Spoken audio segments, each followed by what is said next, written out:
Happy Sunday, yogis. Thank you for joining me here live. I hope that you all received the memo that I will now be doing these live Facebook sessions inside of this group called Sutras Sangha. And the reason why is that I want to be sure that I am sharing this content with those of you that are excited about it. So please join the group so that you'll get these notifications, as I'll be sharing content weekly, multiple times a week inside of this group, so that we can have an enriched dialogue about this text. We can have an enriched dialogue about what's going on in our lives in a little bit more of an intimate setting. So welcome to the group. Hey, Peter. I hope you're all having a wonderful day. And I've been thinking a lot in the last couple of days. The last couple of days for me have been full of yoga philosophy. I've been leading lectures inside of level 2 training at Core Power Yoga and inside of the Core Restore training at Core Power Yoga as well. And it's got me thinking a lot about this stuff, even more so than usual. And one of the things I've been thinking about is the nature, hi Vanessa, the nature of Prakriti. So to review some of the content here, Prakriti is one of the two-sided nature of reality. So according to the lens of yoga, the Samkya Philosophy lens, there is both matter and formlessness in the universe. And Prakriti is that matter. Prakriti is form. It's energy. It is the physicality in the world that we live in. Hi, Irene. So Prakriti has certain qualities the same way that Purusha, spirit, formlessness, has qualities. The qualities of Purusha are confidence, wisdom, and joy. So what that means is that when we're connected to Purusha, when we're connected to our most authentic, sort of raw, unadulterated selves, when we're connected to Purusha, the experience is confidence, wisdom, and joy. Sat, Chit, Ananda. And that's how we know we're connected to Purusha. When we are experiencing something other than confidence, wisdom, and joy, then it's likely that we are wrapped up, we're entangled in the world of Prakriti. And Prakriti is not the enemy, right? It's just part of reality. So we all, as human beings, live inside of a body, and our body is Prakriti. We have a mind, and our mind is Prakriti. Even though sometimes it can feel like our mind is Purusha, because we experience the world through our mind. And it can often feel like that's who we are. So I challenge you, if you wrestle with identifying who you are as your mind or your brain, I invite you to do some reflecting, some meditating in particular, to see if you can distinguish between who you are and what happens inside your mind. So we are essentially, as human beings, we are Purusha. We are this consciousness that's housed inside of Prakriti. So we're this unchanging, formless something, whatever word you want to use, soul, spirit, light, what have you. We are this intangible thing housed inside of this tangible thing, this body, this mind, this world. And in this Prakriti world, everything is always changing. So one of the qualities, one of the truths about Prakriti is that it's always changing, and that's how it differs from Purusha. Your Purusha is unchanging. When we identify who we are as Purusha, there's so much freedom, because we understand that there's an essence of me, my value, my worth, who or what I really am is unchanging. And so then when things happen in life, there's a little bit of space between me and my circumstances, between me and my feelings, between me and my thoughts, between me and my loved ones. And that space can help provide a lot of clarity. So Prakriti, on the other hand, is not constant. And because of that fact, we can experience highs and lows. We can experience this wide range of Prakriti. And in that range, the sutras have identified or labeled these 3 states. Hey, mama, welcome. My mom's on. So Prakriti has 3 states. Our form, our matter, our body, anything that is Prakriti, that is of the material world, has 3 states of being according to the Yoga Sutras. And those 3 states range from super high energy, Raja, to super, super low energy, Tamas. Hi, Danielle. And in between is Sattva. So we have Raja, which is hyperactivity, tons of excess energy, fast rate of change. And then at the flip side, the polarity is Tamas, which is slow rate of change, low energy, almost lifeless. And in between is the Goldilocks place, the place of Sattva. Vanessa asked, is there also a range of Purusha, which while constant can have a different character? Vanessa, that's a really great question. In my experience, there is not much of a range of my connectedness to Purusha. So it's often that I can feel the light of Purusha. I envision the way that my mind helps me wrap this concept, this abstract concept, helps my mind wrap around it, is to envision Purusha as a light. So Purusha is this radiant, clear, conscious light, and mala or residue, anything that can obstruct this light, stands in my way of experiencing Purusha.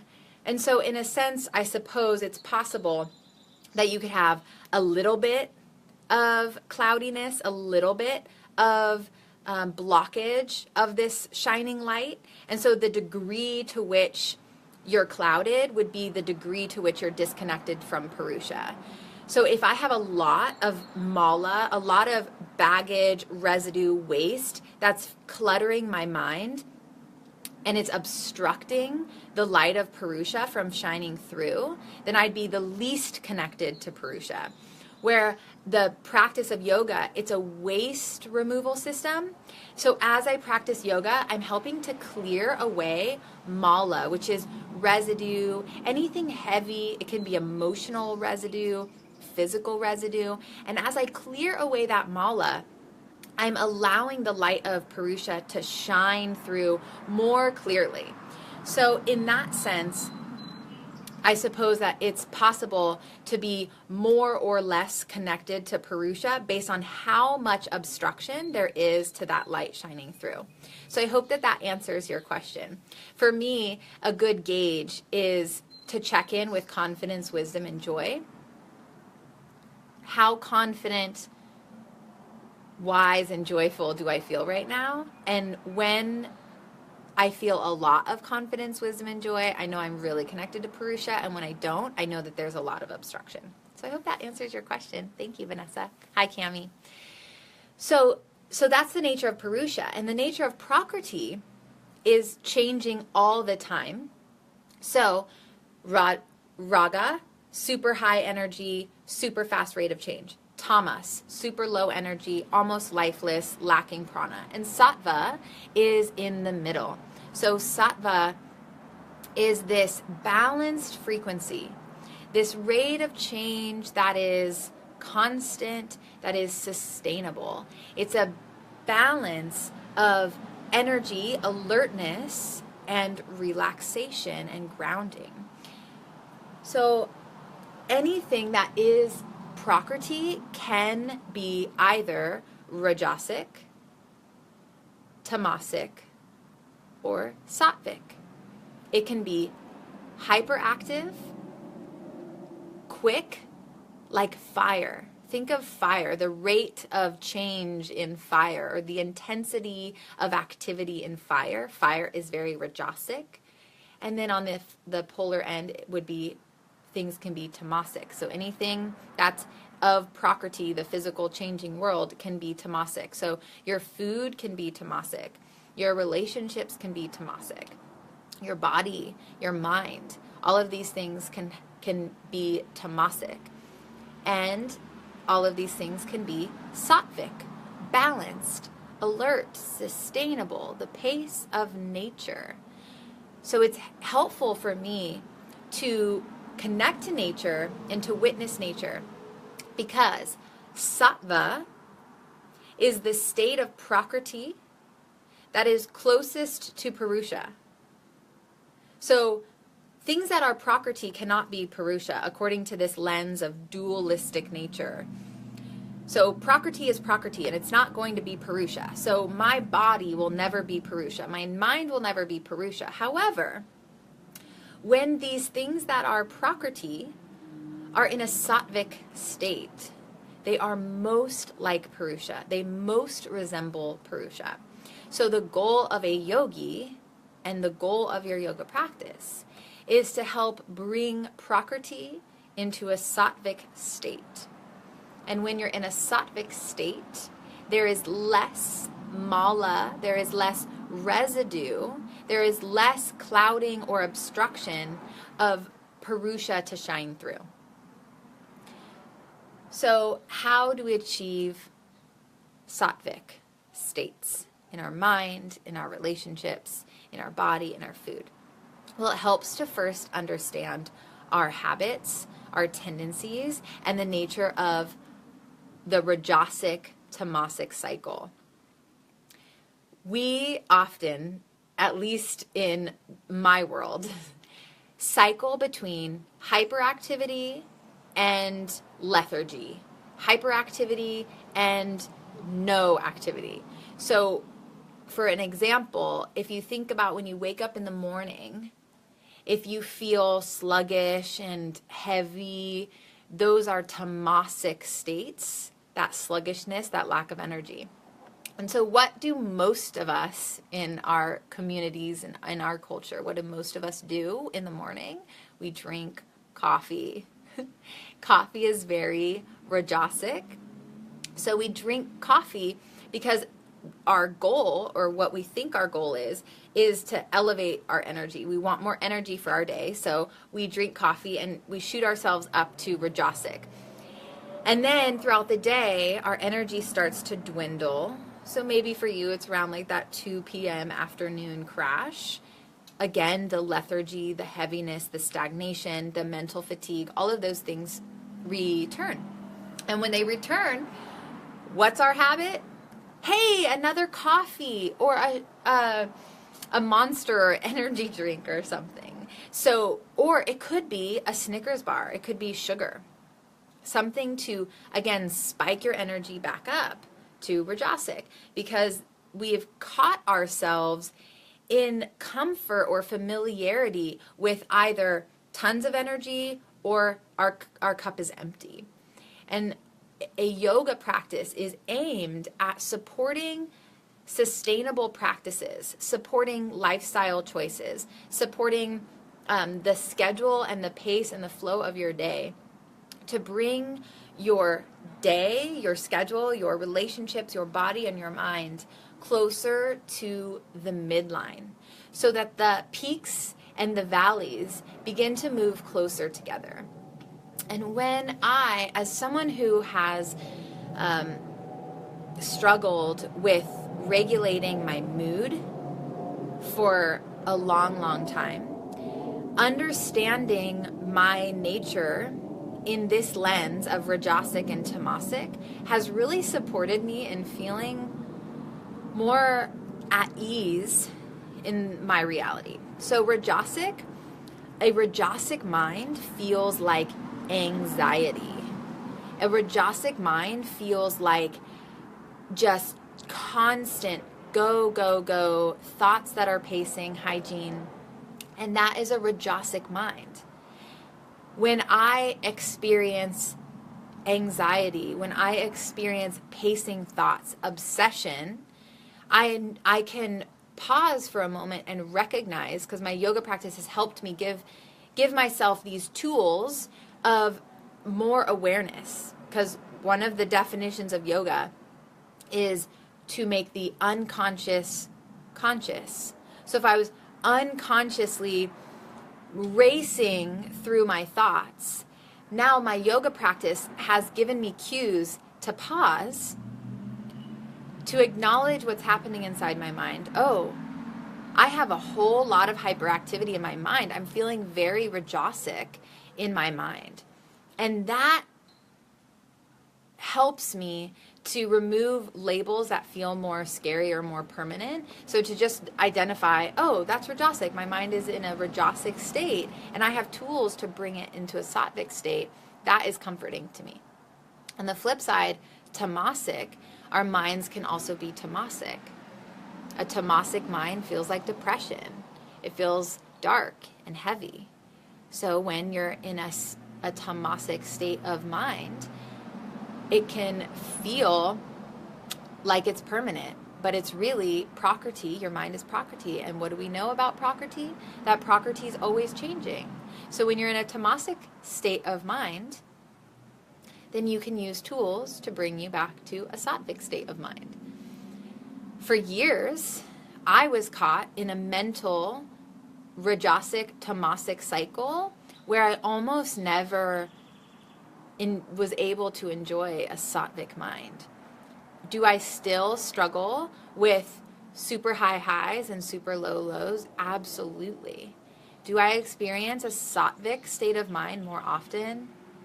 Hell yes, I do. And I am so grateful. And I wouldn't be practicing these tools and I wouldn't be sharing these tools if it didn't make a huge impact on my life. Hi, Ryan. So this is why I share these tools. Not because it's some abstraction, not because it's ancient wisdom that's no longer applicable in our lives, or only gurus can access this wisdom. This is practical, life-altering stuff, and it has given me hope. It has given me solution. So when I experience suffering, I can embrace that I'm currently experiencing suffering, whether that's when I'm in a rajasic state of mind and the suffering is in the form of anxiety, or if I'm in a tamasic state of mind and the suffering is in the form of depression, I can identify, number one, I am not my mind. So there's freedom there. Number one, I am not my mind. My mind is Prakriti. My mind is form, it's matter, it's of this world, and I am Purusha. I am the one who witnesses my mind. So step one, I can remind myself I'm not my mind. And step two, I can embrace that my mind is in this state at the moment. My mind is in a rajasic state at the moment where there's hyperactivity. My mind is in a tamasic state at the moment where there is low energy, heaviness, and darkness. And knowing those different states and the qualities, the way that those manifest, helps me to identify it sooner and then to implement a solution, a strategy. So the solutions are intended to make these feelings go away. Right? Part of our yoga practice is accepting the duality in the world, to accept the dualistic nature, to accept rajasic and tamasic states of mind as part of being human, and to use our tools in an effort to move ourselves closer to the midline of a sattvic state more often. So,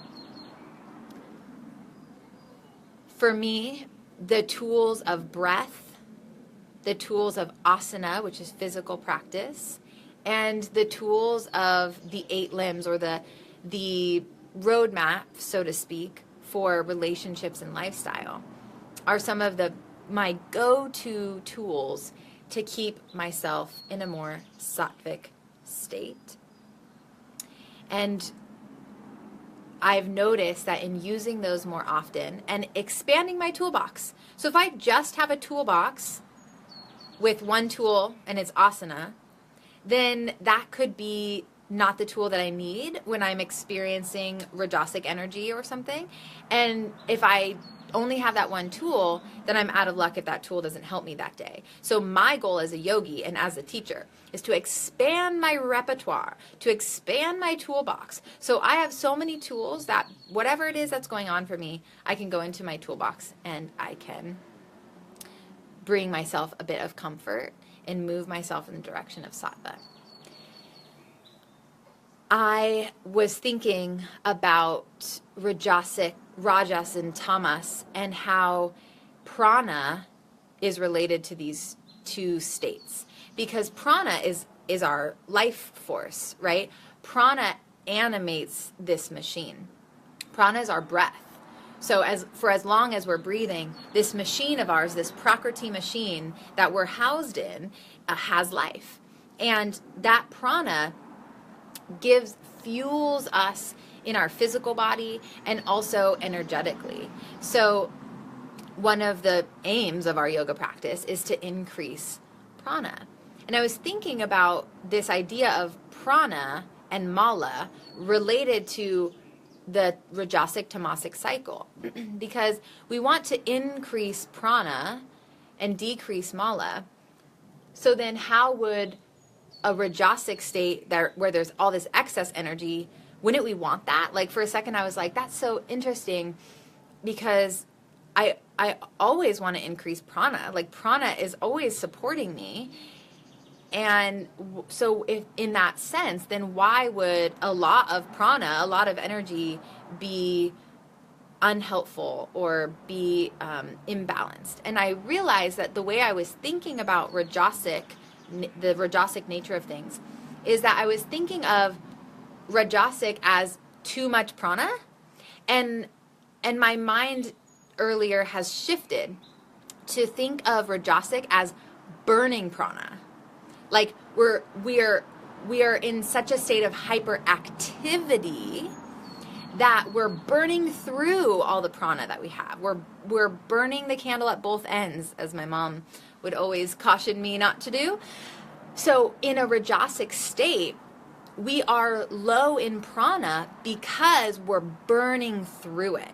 So we're like rapidly reducing our reserve of prana because we're so hyperactive. And then in a tamasic state, there's a lack of prana. So tamas is almost lifeless. So either way, in whether you're rajasic or tamasic, the goal or one of the goals or one of the tools to move you closer to the midline would be to increase prana. And that helps me wrap my brain around it to understand rajasic as hyperactivity. So in essence, I'm like burning through my prana and depleting myself, which is why I end up back at tamas. Because when I swing from tamasic to rajasic, I have a lack of energy, and then I rapidly fill myself up and burn it, and then I get back to empty. So when I'm stuck in that cycle, I am so tired. I've noticed that in my lifestyle the last couple weeks. If you've seen my posts, I've talked about doing less, because in my enthusiasm for sharing yoga, I have said yes to a lot of really awesome opportunities, and I'm so grateful to have an abundance of opportunities in my career, to have an abundance of friendships and humans that I want to connect to have an abundance of love in my family and relationships that I'm nurturing. And unconsciously, I got so caught up in the excitement that I found myself burning through my prana and forgetting to schedule time to refill my cup. Vanessa asks, would tamasic be restorative of prana? Sattvic would be restorative of prana.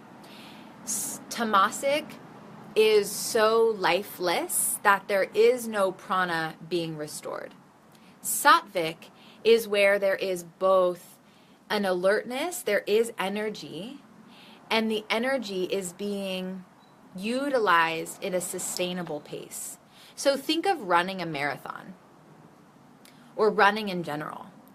Rajasic is sprinting, just full out, 100% burn your fuel right away. Tamasic would be not moving. Like tamasic would be sitting down. Relative to running, tamasic is sitting down. And sattvic would be a pace, a jogging pace that would allow you to sustain your energy through an entire marathon. So I hope that helps. Tamasic is lacking energy altogether. So if you want to think about sattvic as relative to you, that may help. For instance, I tend to lean towards more tamasic energy in my body, and I tend to lean towards more rajasic energy in my mind. So I have this discomfort of a spinning mind and an exhausted body, a spinning mind and an exhausted body. And what supports that is sattvic practices. So for instance, a breath practice that helps me balance my energy. So that could be a breath practice that's even on the inhale and even on the exhale. It could be a practice of nadi shodhana, opposite nostril breathing. So I can implement a practice to meet the needs of balancing out this excess energy in my mind and this lack of energy in my body, and to bring myself closer to the midline. If you tend to be a go, go, go type of person, you may be in a rajasic state the majority of time. So a sattvic practice for you might be a sequence of postures that are close to the ground, a lot of forward folding that can calm your nervous system, and holding these postures in stillness to cajole this excess energy that you have going on, and to allow the stillness of the postures to restore your physical energy. So even though a physical pose that is still may appear to be very tamasic, depending on the approach or its context, right? Using a restorative posture of stillness to bring someone who's in a rajasic state physically and mentally closer to the midline, then a pose that is a still, quiet, restful posture is a sattvic posture. Now, if you are someone who is lacking energy, who feels depleted in your body and in your mind, heavy and tamasic, and you choose a practice that consists only of an hour of totally restorative yoga, there's a chance that practice is a tamasic practice, because you're coming in, the context is already low energy tamasic, and if the body is still and the breath is still and we're not moving prana through the body, then it can increase or maintain the level of tamasic energy. So a lot of this is relative to your composition. If you have a lot of fire, if you're a fiery person, then sattvic practices may look a lot more still for you. For me, when I wake up in the morning and I feel a lot of tamasic energy, a sattvic practice or a practice to bring me closer to the midline would be a fluid set of postures that open through my chest and help me increase my inhale, and I'm infusing my body with energy and helping that prana move through, because I tend to be a slower moving, in particular in my body, kind of composition, and I lack fire. So my goal in my practice to bring me closer to the midline is to add some fire. So you can keep this in mind in terms of your physical practice, the poses you choose, at what time of day you choose. It can also be implemented into your diet and how you eat. So food can be tamasic, food can be sattvic, and food can be rajasic. So if you have tamasic tendencies in your body and you're eating a bunch of tamasic food, then you're going to perpetuate that feeling of lethargy and heaviness. And what is tamasic food? Well, tamasic is lacking prana, right? It's lacking energy. It's heavy and it's dense. So think of a rock. A rock is very dense. It's tamasic. It is, the rate of change in a rock is very slow, right? So that is the context, or that's the way you can think of your food being tamasic. So if you eat food that is stale or lacking energy, like frozen food, fast food, food that is really, really difficult for your body to digest, and so the rate of digestion is very slow, that's tamasic food. If you're looking for sattvic food is food that is fresh, of the earth. It is easily digested for your composition. It brings energy, and it offers a sustainable release of that energy. So rajasic is on the flip side. Rajasic is like burst of energy into your system, tons of heat, spice, sugar. So coffee is very rajasic, sugar is very rajasic, hot, spicy food is very rajasic. So you can consider your own composition in the foods that you choose. And if you study Ayurveda, then you're familiar with this lens of looking at your body based on your composition and feeding yourself to keep yourself as close to the midline, this balanced state as possible. So as you move throughout your week, I invite you to consider this rajasic tamasic cycle, to consider what sattva feels like in your body. When I spend time in nature, I can witness the pace of nature. I can watch the pace of flowers blooming and birds flying overhead and chirping, and there is a aliveness and a stillness. Listen to the birds. Nature is not in a hurry. Nature is not in a hurry, and nature is not lethargic. There is this beautiful balance. So spending time in nature helps me feel very sattvic.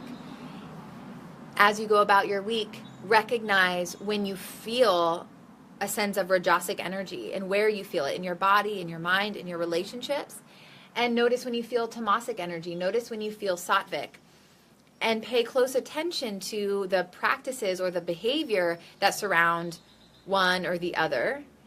And witness yourself make choices that increase this sense of sattvic, sustainable pace, and decrease the amount that you're spinning from rajas to tamas throughout your days, and see how that impacts you.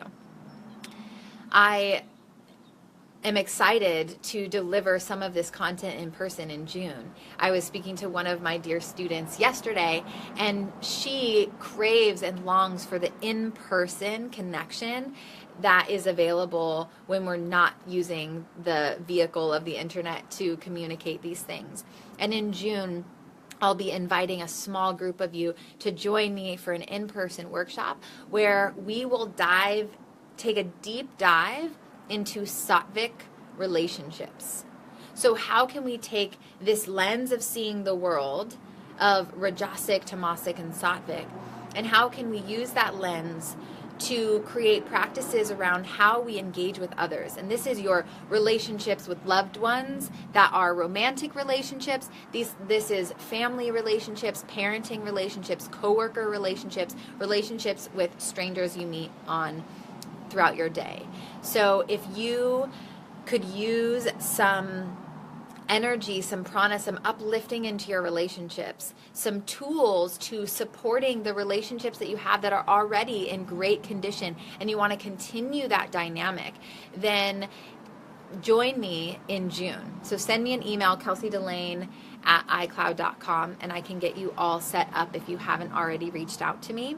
Sattvic relationships is what we will cover, and we'll take a deep dive so that we can get clear in on the patterns in your life regarding relationships and how to uplift them. So the small setting, the in-person setting, allows us to talk specifically about you, and we have the intimacy and the space to get really honest with ourselves and get honest with a group of trusting, loving other yogis in the room, so that we can create some real change and watch our relationships blossom. Relationships are the most accurate indicator. The health of our relationships is the best indicator for our happiness. And yoga is about more sustainable joy for you. So if your relationships are not in as good of shape as they can be, if your relationships aren't as fulfilling as they can be, or you want to be sure to maintain the health of your relationships, that is going to set you on a path for more sustainable joy. So that's the yoga of relationships. I am so thrilled that you've all joined me today. And if you're watching this on replay, it's good to see you too. Have a beautiful rest of your Sunday, beautiful rest of your week. And I will see you again next week. Stay tuned on this Facebook page, Sutra Sangha. Stay tuned for more content. For next week, I'll be delivering a special tool for you to use during our live sessions, where you can have a worksheet to fill out and have topics, have vocabulary, Sanskrit vocabulary already on paper for you. So stay tuned for that so that you can implement these tools with even more success and clarity. Much love to you all. Please send your questions and comments my way, and I look forward to seeing you next time. Bye for now.